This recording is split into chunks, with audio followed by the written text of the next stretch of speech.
Hey everybody, got another video here for you. In a recent comment, somebody was wondering about why I make the design choices that I make for these guitars. And I've got a playlist of like guitar design what's best, which kind of goes over that subject. Like a video on each part of the guitar. There's a video just on bridges and like all the choices and what's good and bad about them and stuff, and in the end which bridge I think is best for what circumstances and things like this. And I do that like for all the different parts of the guitar in that video series. But it made me think that it's been a while since I did those videos, and from time to time my design preferences evolve, change, and so I thought I'd put out a video that like shows you where I'm at now. So these are my current design preferences and the reasons behind them.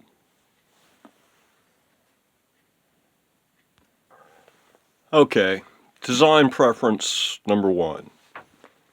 Headstock or no headstock? No headstock has better balance, so no headstock wins. Alright, a minimalist body. Why not a full-size body? Basically, to save weight and for simplicity. You don't need all that extra wood there. You know, this has enough wood in the places that you need wood in order to do everything that a regular body would do. So, okay. A thin body. Why a thin body? Well, once again, it's for both weight and simplicity. Obviously, a thin body compared to a full thickness body is going to weigh less. And for simplicity, you can see that it's, you can just take everything and slap it on the top, and there's no routing involved or any of that kind of stuff. So, a whole lot simpler. There are certain disadvantages to a thin body, though. All the cabling has to be routed externally, so that's a little minus on the aesthetic side. And you do have to use like proper shielded cabling in order to achieve that and still have a totally shielded guitar. Okay, the trap. Let me get a better example.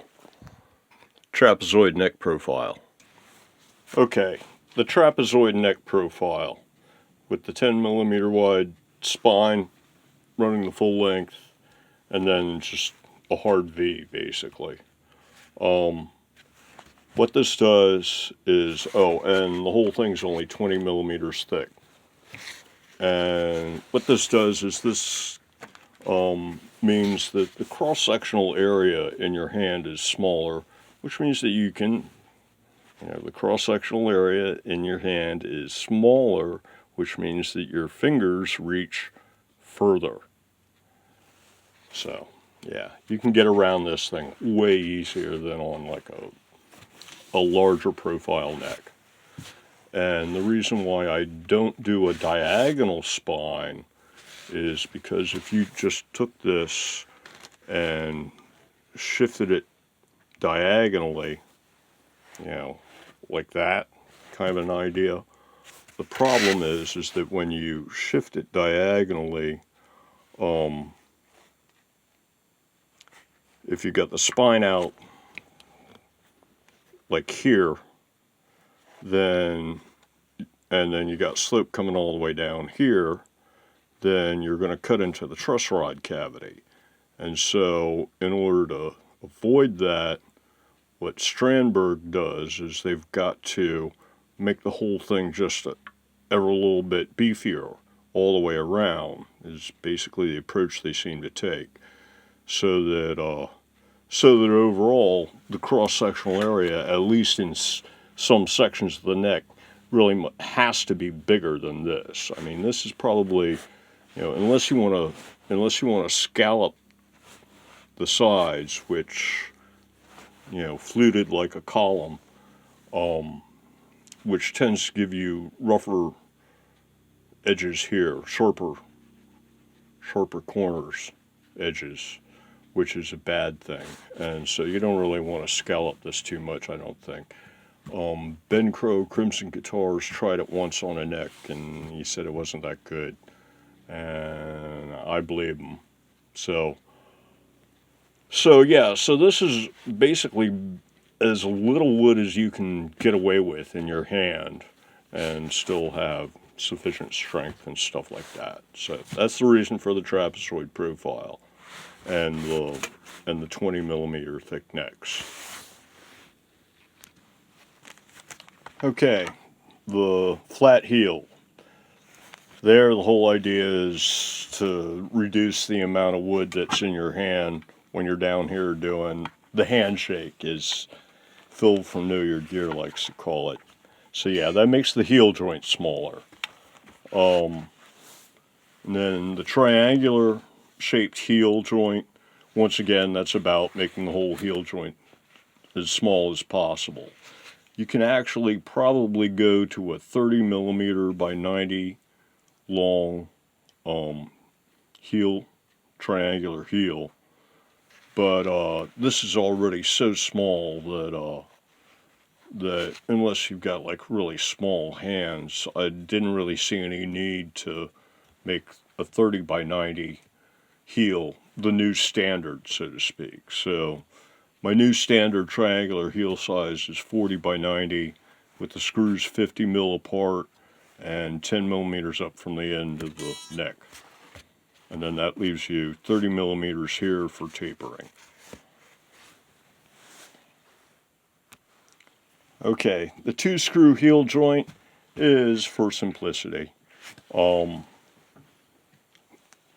formally trained as an engineer, and they teach you to not over-engineer things. Don't make stuff more complicated or harder than it has to be. Don't make work for yourself. This kind of stuff. So I've found that 2 screws gets the job done just fine. It doesn't need to be a set neck. It doesn't need to be a neck through. Basically, as long as the joint is solid, it doesn't really matter how you hold the thing together. Just so long as as the joint doesn't interfere with good transmission of vibrations between one section and the other. So, and I can tap this and feel it here, tap this and feel it here, and I can tap this and I can feel the strings vibrating back into the body just from me tapping the body. This really is a very responsive guitar. Okay, pickups. It really depends on the voicing that you're trying to get out of the guitar. You've got single coils, you've got humbuckers, you've got, I'm not going to waste your time going down the laundry list. And I've tried pretty much everything but Supertrons and mini humbuckers, and I haven't tried Charlie Christian. Is that the one? And a horseshoe. I haven't tried any of those. And basically, you can go active or passive. In a passive, I tend to lean towards this quad rail type design. It's a high output quad rail, clocking in at like a little under 18K and right around 5 Henrys. The rail design, rails help with when you're doing bends, because especially at the neck, because you won't bend the string, out from over the pole on like a pole type, like an El Nico 5 thing or something, and lose signal that way. And I've just started getting into researching like what affects what as far as pickup design goes, and different types of magnets tend to change the tone generated by the pickup.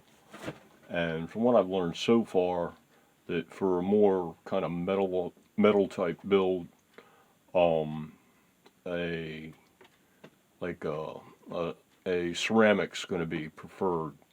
It looks like so, and these are ceramic magnet pickups. So that's cool. I like EMGs. The EMG81X is like what I run on my own personal number one axe, which is it's like a 1993 or so, early to mid 90s ESP LTD M2 that's been refitted with an EMG 81X, and all the controls have been removed, and the other pickups have been removed, and the EMG 81X is wired straight to the jack, and it's got a Floyd Rose on it and stuff, and it's they're gonna bury me in my Chevelle with that guitar in my hands, basically. It's my number one guitar. So, first real guitar I ever owned. So, but anyway, I'm rambling now. So yeah, you can do actives, and EMG is not the only company out there. You can go passives, and there's a ton of different kinds of pickups out there to choose from. It all depends on what kind of tone you're trying to get out of it. Let's see. A dime bucker apparently has a rather scooped frequency response curve. Not a lot of bass and fair amount of, not a lot of mid-range and fair amount of bass and treble, and is also pretty high resistance and high output.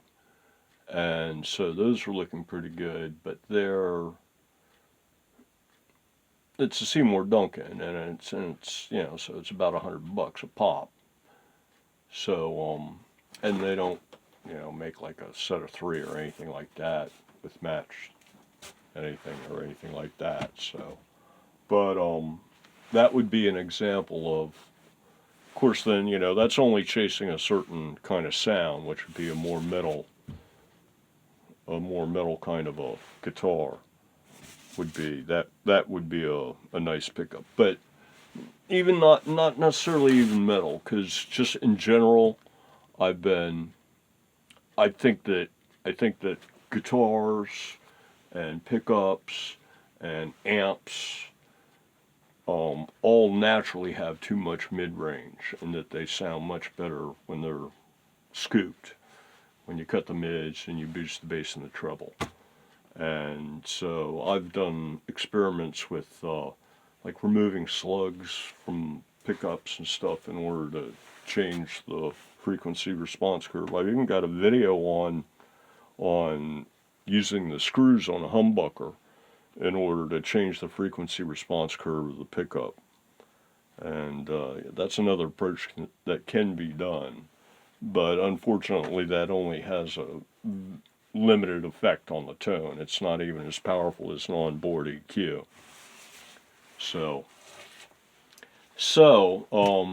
as far as that goes, the only other interesting thing I came across, which is something I might do on a build here soon, is when I was recently thinking about what's important in acoustics versus electric guitars, and that got me thinking about pickups and such. I tested out putting a single coil here under these two strings and a single coil here under these two strings, and wiring them in series like a humbucker. And if you use like a bridge and a mid-range middle pickup for a Strat, they'd also be RWRP with respect to each other, and you should get hum canceling too, I would suspect, because they're shouldn't be that far apart, shouldn't make a difference, and because the 60 cycles everywhere in the air, supposedly. So, so yeah, but that was real promising because the 1 and 2 strings rang out at full volume, but these were noticeably quieter, but still there, perhaps, 2/3 to half volume, something like that. So it gave a very scooped response, but the only downside was that, it's only a pair of single coils in series, and it's not as high output as this. So, but if you take that and combine it with, a boost pedal or something like that, or onboard EQ, and just crank everything up a little bit, then that could be very, very promising. And I think I've rambled on enough about pickups. So, yeah, really, it depends on what voicing you're trying to get out of the guitar. And I used to say that there was no way to build one guitar that could do it all, but just the other day I thought of a way to do it. I used to say you couldn't build one guitar that would do it all because you couldn't put like a humbucker at the bridge with a telly style bridge and use coil split to get the telly sound, while at the same time having an EMG 81X at the bridge in order to do your metal sound. So because of the fact that you couldn't really combine those two, there was no way to build a guitar that sounded both like a telly and an EMG shredder, like an Ibanez, whatever, something like that. Something with an EMG and a Floyd Rose and that kind of stuff. So, but it just occurred to me that, now you can get a humbucker style ashtray bridge for a telly, and you can also, they now make a coil split version of EMG pickups, and you can put that together and you can probably get a telly sound out of it. And, or, maybe you can't, but it all depends on whether there's still enough metal there and the coil is sensitive enough to the metal that is there for it to have the same effect as on a real telly. So, but yeah, all right, I'm going to stop rambling about pickups. Yeah, so there is no real right answer. The right answer depends on the voicing you're shooting for, is what I have to say. All other things being equal, this is a great value in a passive. It's, really, really, really hot. And they're inexpensive. I'm currently getting these for like $14 on Amazon with Prime delivery. So can't beat that with a stick. Okay, electronics. As I said, recently I keep mentioning this, and maybe I ought to just explain the train of thought. I was thinking about acoustic guitar building, and the fact that when you started you had just gut strings, and they tied gut strings around the neck in order to make frets, and then it was all a glorified exercise in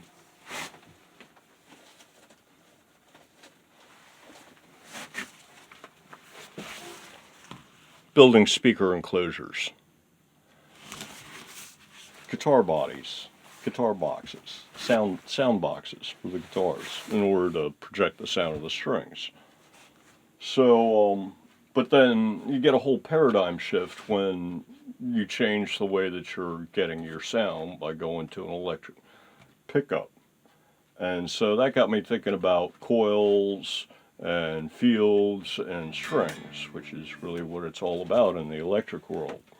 It's 90% of the tone, probably, and then 5% is your hands and 5% is the wood and everything else, or something like that. or it's even worse. It's like 95% is the pickups, and the other 5% is everything else, including the player. But so for electronics, I've gone through and tested all the different kinds of things that you can do, and about the only thing that I haven't found a whole lot of use for is humbucker coils in parallel. It's basically a slightly brighter, slightly quieter humbucker by putting them in parallel instead of series. And you also, as I recall, you lose your humbucking as well, your noise canceling. So that's about the only voicing that I haven't really found any use for. And then, of course, voicings that require more than one pickup, like phase. If you only have one pickup, then it doesn't really do anything. So, but I've pretty much come to the conclusion that you should, try to get the maximum number of voicings you can out of the instrument. From a player's point of view, you want, more voicings is better. And to that end, for electronics, the ultimate setup would be 3 humbuckers, all of which can be coil split. And then each pickup gets a coil split switch, an on-off switch, and a blend knob.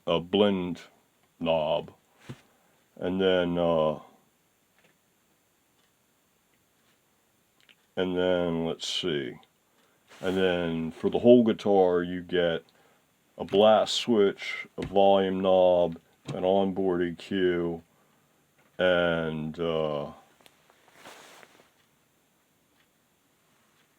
each pickup also gets a phase switch, because that way if you've got like any 2 of them on and the third one off, you can flip the phase on one of them in order to do the phase effect between those 2. And in order to be able to do that, you got to have a phase on all 3 pickups. So yeah, each pickup gets an on-off switch to decide whether it's in the circuit or not. Gets a coil split switch to decide whether it's listening to one or both coils. It gets the phase switch to decide whether the whole thing gets flipped, plus or minus, and it gets a blend knob, which works like a volume, but it won't totally kill the volume. It's only high and low. So it's the best you can do unless you want to have an onboard preamp, like one of these things here. This one. Yeah, this is the onboard preamp experiment, and by plugging these into this thing, get this in the camera. By plugging these pickups into this thing using these cables, this has a preamp in it, and you should be able to go volume 0 to 100 and 100 to 0 between the 2 pickups, like on a mixing board. But without some sort of built-in preamp, you can't get it all the way to 0 unless you ground the signal, in which case turning any of them down all the way would kill the whole thing, like on a Gibson, where it has 2 volume controls, and if you turn either one down all the way, the whole guitar dies. Yeah, so.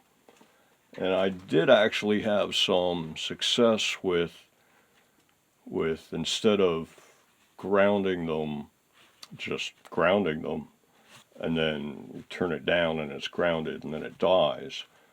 Instead of that, I basically put a cap across the ground so that it wouldn't quite be grounded for the high frequencies, basically.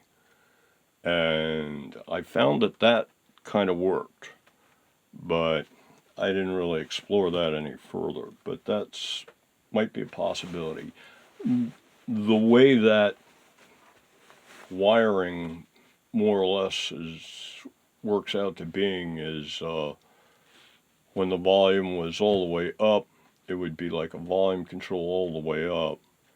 And then as you turned it down, it would be like turning down a volume control and turning up a tone control. So it'd be basically at least in theory, it sort of behaved as though one direction was volume up and tone up, and then as you went all the way to the other direction, it was volume all the way down and tone all the way down. But it would still, supposedly, it would still pass a little signal because of that cap. So it would bleed off all the treble through the cap. Wait, yeah, AC, it's going to go through the cap, and then the low frequency stuff doesn't, depending on what, and the cap size controls what the cutoff frequency is. So I was just using like a 47 cap or something like that. And so yeah, that has potential for a way to implement like a mixing board effect for multiple pickups. Get the pickups back on the screen here. But like I said, I didn't check into it any further. So let's see, yeah. And that's pretty much it for electronics. If you got two pickups, it'd be the same kind of setup, but you would only need one phase switch because you only have to throw one out of phase in relation to the other in order to get the effect, and it doesn't matter which one you throw out of phase. So instead of having a phase switch for each of two pickups, you'd only need one down here by the volume and stuff. And then for a single, you don't need the on-off, you don't need the phase, you just need the coil split and the kill button and the blast switch and the volume control and the onboard EQ. And that's it for electronics. Oh, and with 3 pickups and the on-off switches for each, you can do any 2 at once, which you can't do with a 5-way switch or something like that. Okay, onboard EQ, because it's better than a lossy tone control. You can turn it off to bypass if you don't want to use it. You can use it to sculpt your tone. You can use an adapter jack and headphones in order to play the guitar and hear it without requiring an amp. You can bypass it if you've got a better EQ on your pedal board. And so yeah, it offers advantages and doesn't have any real disadvantages. The guitar still works if the battery goes dead. Yeah, so it's pretty cool. Dual strap locks. Yeah, there's one there, and there's the other one right there on this guy. This guy doesn't have them yet. They're usually one of the last things that goes on. Obviously to keep the guitar safe. I don't know why everybody doesn't do it. Actually, they don't do it to save money, and when you're a new player, you know, you don't always have the money in your pocket in order to get a set, because you just dropped on a guitar and you know, an amp and a pedal and had to get a strap and stuff anyway, so you're already tapped out. So I understand why. The swing bar. This one's got a carbon fiber swing bar and thumb screw. yeah, you take out thumb screw and you can swing it out here, and that's the strap position, and for standing playing, and that basically serves the purpose of the strap horn on a regular guitar. And then if you swing it down to this other position down here, down this way, it's a leg support that goes across both of your legs in order to hold the guitar at the perfect playing angle when you're seated. And originally I was building them with like 2 bars sticking out, but it looked kind of funny and made them big and stuff like that. Locking tuners. Locking tuners, I only prefer them on tail tuner guitars. They are preferred for convenience, and on a tail tuner, they're putting the weight on the correct end of the guitar, so there's no real penalty for going locking, which can be significantly heavier than other types of tuners. For if it's not a tail tuner, if it's got a headstock, I don't like locking tuners. I prefer to use an ultra lightweight tuner and a lock nut. And the locking tuners are obviously, they're more convenient than non-locking tuners. This one's a low budge build, so it's non-locking. But yeah, locking tuners are nice. One downside of locking tuners is issues with string reusability, so always something to keep in mind. So for guitars with headstocks, ultra lightweight tuners. They're basically open hardware tuners. They're banjo tuners. And then one of the tabs is cut off in order to give it the profile of a regular tuner. It allows you to get them closer together. And then you use a lock nut, and that locks everything right here, and everything past there you factor out of the equation when it comes to tuning stability. Roller saddles, either on like a floating saddle bridge like this, or on a TOM or something like that.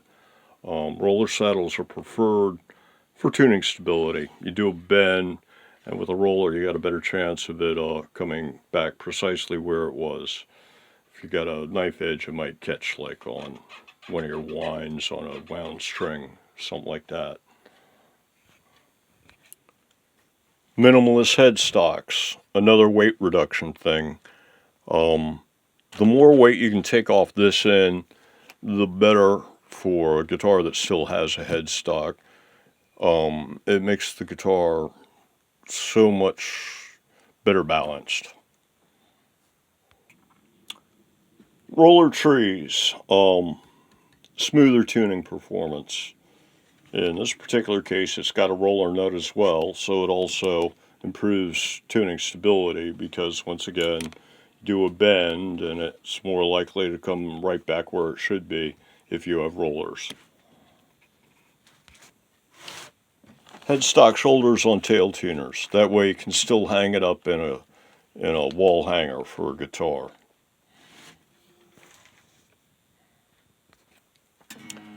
String ferrules on the back for tail tuners. I haven't actually done it yet on any of my builds, but it's a new idea that I had that I thought would improve things. It'll help protect the wood and keep it from getting chewed up over time with string changes and stuff. Modding prefab necks. Basically I do it because it's convenient. And yeah, the necks are, perfectly good, probably better than I could do myself with the equipment on hand. They're so inexpensive that they're competitively priced with the materials to do it myself. So, if I can get a 22 fret neck for $35, and if I can get one of these things for like 40 or 45, let's say, then I'm more of a systems engineering guy, and I'm interested in building the whole system as opposed to spending. It'd probably take me like a week or two to make a decent neck, and whereas I can get a prefab eBay neck, and a couple hours I can have it shaped and ready to go into the paint shop. So that's the reason why I don't make my own necks. It's yeah, I'm not in it for the woodworking. I'm in it for the. This is my version of playing with Lego blocks. And I don't want to spend all day or a whole week just building one Lego block. I'm trying to build something with a whole bunch of Lego blocks. So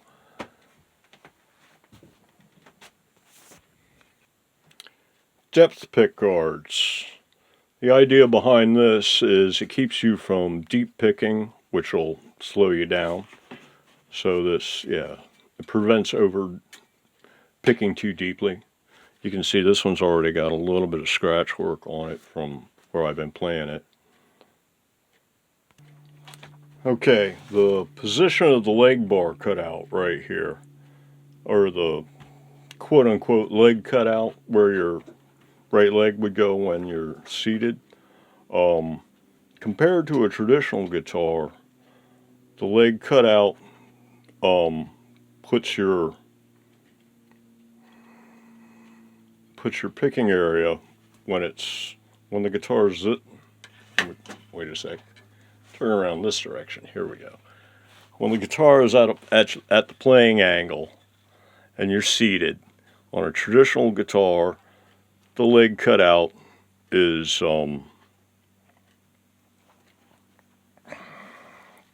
up here, right about at the middle pickup.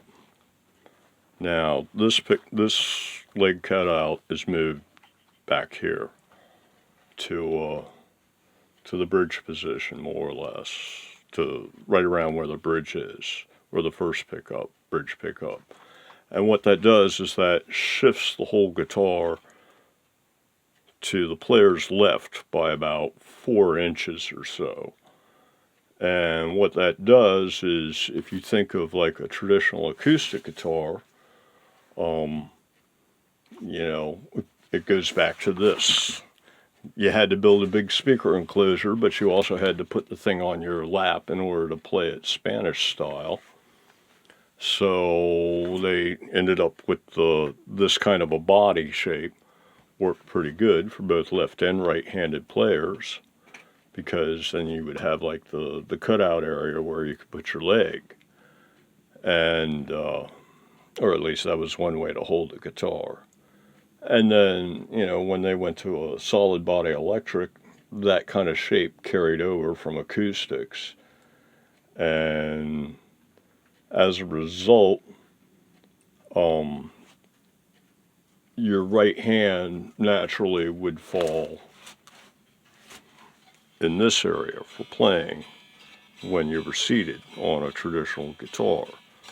But nowadays, people are playing this way for like metal and stuff. You're up here on the bridge pickup, and you've got your hand right here for semi-palm muting and things like that. And so if your hand naturally falls more or less over your right leg, instead of being up here strumming away like the Beatles, for like a modern shredder type guitar, the player's oftentimes going to want to be doing this.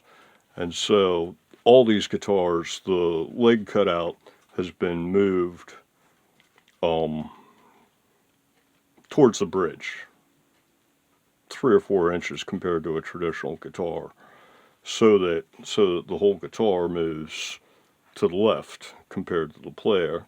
And instead of your picking area falling here, your picking area is now falling more like here. And that's the reason for why the leg cutout is where it is on these guitars.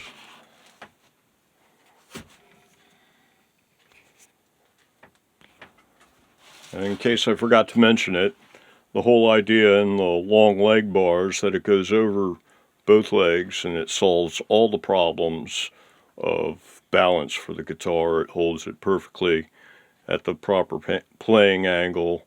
It can't neck dive, and so yeah, you're good to go. It's like it floats right in front of you, whether you're seated or standing. The fact that it's a long bar and all the way up here also means that it won't neck dive when you're standing and using a strap. The angles that the swing bar is set to go at, they were the results of basically trial and error, and it didn't take much really. I started by building a guitar and then sat down with it and said, okay, kind of what angle. I guessed at 30 degrees that was my first guess for like a leg bar, for the angle, that the normal playing angle for the guitar. And then I experimented around with, like, in general, how long a bar you need in order to do this side, because originally I was doing 2 bars, and so I could figure out what angle and what length worked well for the strap, and I was able to independently determine what worked well in length and angle for the leg bar. With the strap, they really only need to come out to about the 12th or so, but since you're using a leg bar for both, they typically come out to about the 9th fret or so, or maybe even closer up to the nut. Depends on the exact guitar. On the leg bar, they're 25 degrees. Originally I tried 30, but I found that at 30 degrees when you're seated, this would be a little bit uncomfortably close to your face. So I kicked it from 30 degree angle back to 25 degree angle, and that moves the guitar down this way in relation to the player slightly, and gives it a bit more of a relaxed kind of a stance when you're holding it or seated. Then on the neck side, strap side, it uses a 15 degree angle, and that was more or less determined by trial and error. 15 degrees gets it out of your way of the neck for trying to fret and go up here. You don't want the bar in your way, and it keeps it from getting too close to, once again, getting in the player's face. So, and 15 degrees, I just sat down, tried it the first time. It was like, yeah, right about there ought to be good enough. There's enough room to get in, and it's not too close to you. And so 15 it was, and it's always been 15, and it's never seen any reason that it needed to change. So 15 seems to work pretty well. And that's the angles that are used and the reason why. And almost done, actually. 24 frets, because more is better. Yeah, if you're a player and you're on a roll and you're jamming and you're coming all the way up, and then all of a sudden, oh shit, I ran out of frets, man. So yeah, 24 is better than 22. You might need those last couple notes someday, or the player might need them someday. Hemispherical fret ends. They're nice bling, first of all. It's a good way to prevent fret sprout. And when I'm encountering fret sprout these days, I'm more or less putting hemispherical fret ends on the end when I do the frets, when I fix the frets. A lot of these necks that I've got, like I'll be doing, like this guitar here.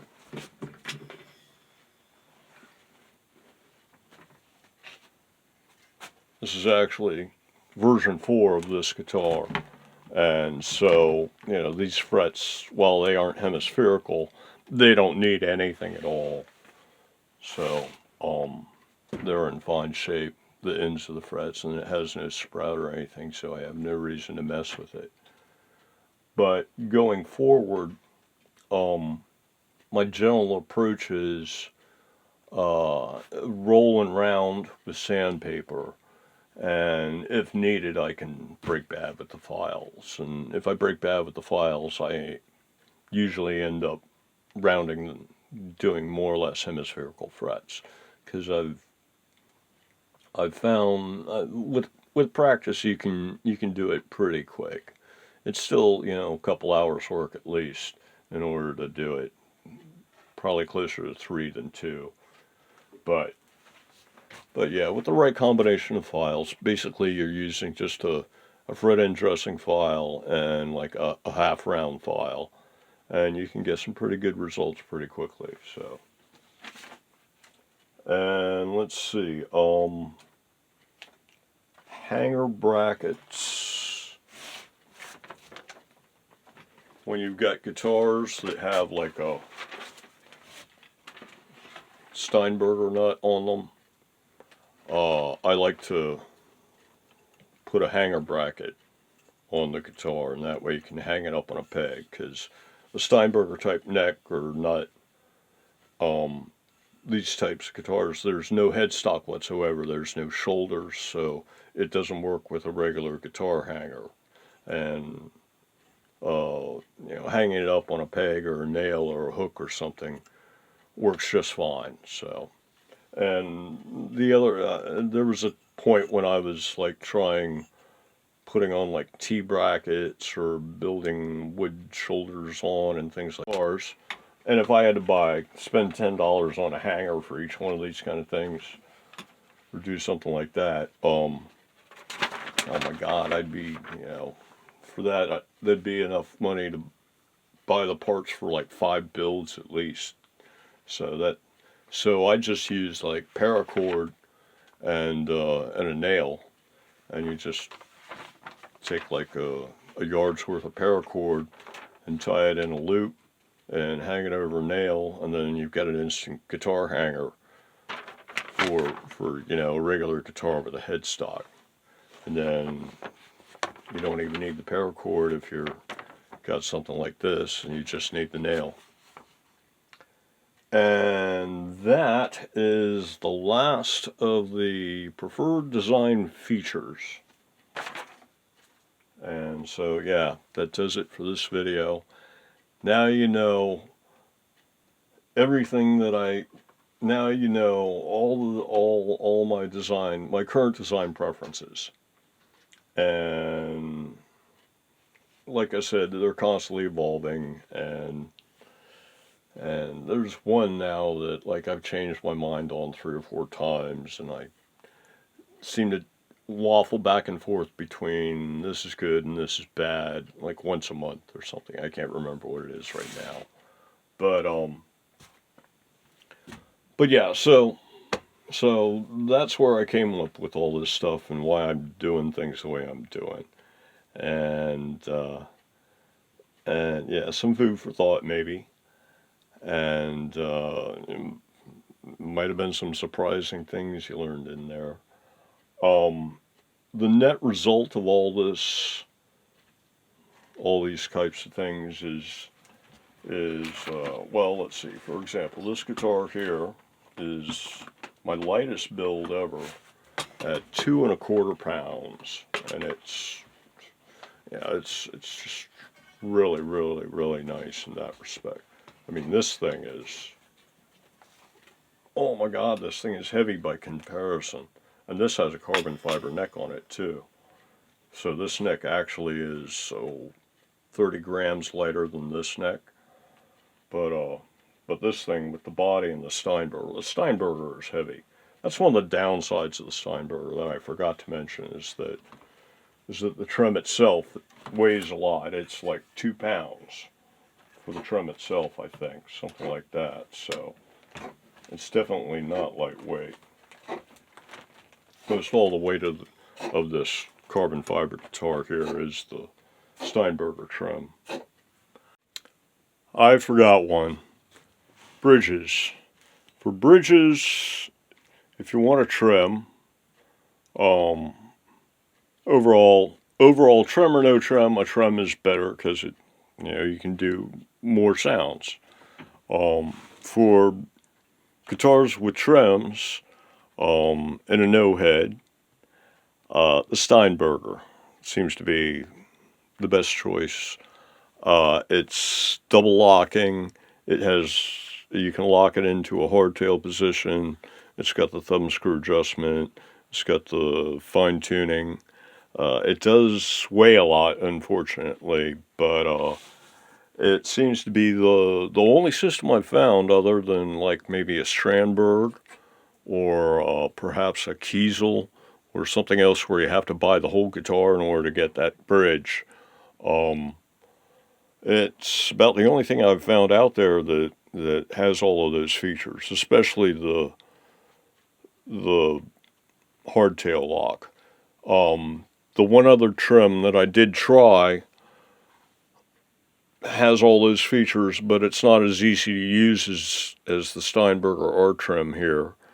And the spring in it's too heavy for 8-gauge string sets, so that makes it not usable for me. For strings, there's another thing that I prefer, is I run 8s on all of my builds.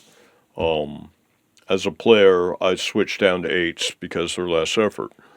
And I have yet to try 7s, but I've got a couple sets here. I'm planning on putting them on something here. Might put it on the P90 LP build or something. But yeah, so back to bridges. Okay, so for something with a trim, it'd be a Steinberger. If you wanted a headstock, then I'd say a Floyd Rose. For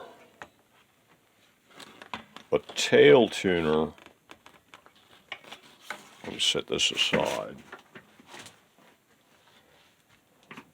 This right now is my preferred bridge design because it gives you roller saddles, individual saddle height adjustment, and individual intonation, and it's floating, which means that you don't really need tools in order to set your intonation. If you don't feel like messing with floating bridges, I started on a guitar with a floating bridge, an ES335, and so I don't really have problems with floating bridges. But if you don't like messing with them, then a roller TOM is the preferred bridge type for a tail tuner. Hey everybody. Well, that's a lot of light. Go on, light. There we go. Just thought of another one.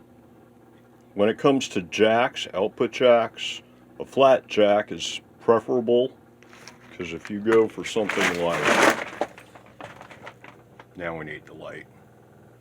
If you go something for like the jack you find on a Strat, there are certain wireless systems where it's like a little box and then a plug coming right off it, and it won't fit into this kind of a jack plate. So some kind of a flush and not recess mounted jack is the preferred design. Okay, I think that's going to do it for this video. So until the next one, everybody, have a good one.